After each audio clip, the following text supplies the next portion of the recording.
In every moment, my love will be tempted, but still and forever always, every moment.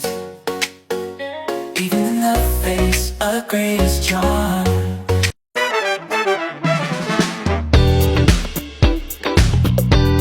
Kasipag Vlog!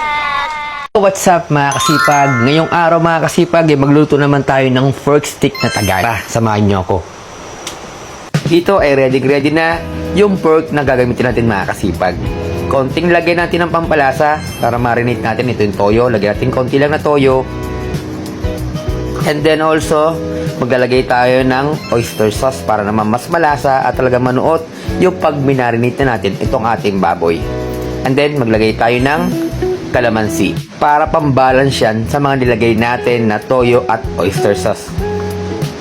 Then, maglagay tayo ng konting paminta para may lumalaban naman dito pag kinain natin.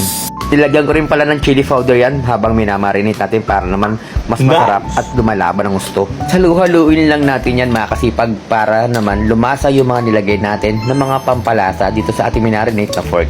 At almost na tayo sa pag-marinate ng ating pork, kaya ilagay mo natin sa ref within 1 hour. Ay na mantika guys para dun sa pagpiprito natin ng kaunti lang dun sa ating baboy.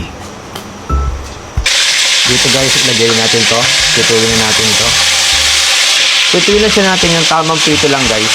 Huwag naman yung sobrang sunog. Yung saktong-saktong guys. Pag ganyan ang itsura guys, pwede rin natin yung tanggalin mamaya. Yan guys, tanggalin na natin kasi luto na siya. Yan guys, oh. Luto na siya kaya tanggalin natin.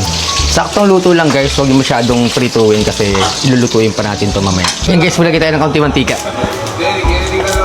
Para magisa na natin yung ating pork stick.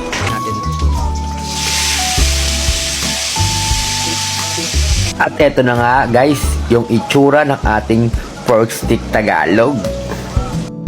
Tara, isalin na natin to sa ating lagayan para matikman na natin itong napakasarap na pork stick Tagalog na to. Guys, tikman natin tong pork stick natin. Tara, yun naman guys, oh. Sobrang sarap guys. Ngayon kanin, sarap sa kanin. Sarap yan. Onion sa babaw.